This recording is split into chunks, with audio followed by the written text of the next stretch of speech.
वाह, ये सब क्या देखना पड़ रहा है। प्रणाम डॉक्टर साहेब।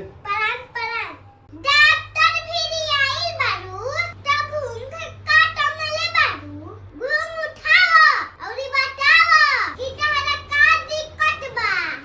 ए डॉक्टर साहेब देखी ना, 2 दिन से हमार पेटवे फूल जाता, खाना पानी कुछ पहुँचते नहीं खे। अच्छा ठीक बा, हम चेक करो तनी। अच्छा, इसमें तो मुझे समझ में ही नहीं आ रही है क्या प्रॉब्लम है।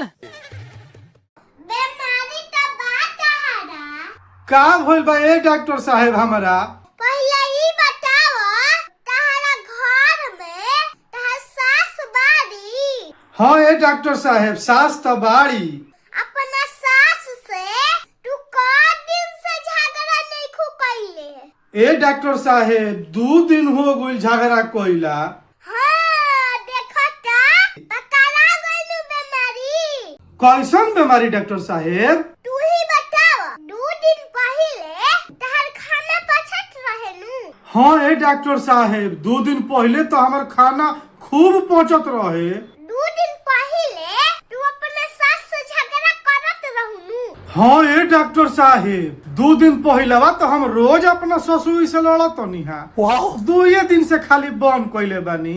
इहे नु दिक्कत बा, तू अपना सास से झगड़ा कइल बंद कर देले बा। एही से तहर पेट फूल गइल बा, तहर खाना नइखे पचत। एगो काम कर, तहरा दवाई के कौनो कामे नइखे।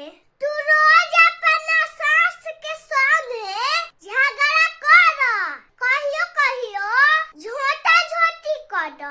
देखो तहर पेट कहियो न फूली, तहर खाना पच जाई। हे डॉक्टर साहेब ई का कहतानी?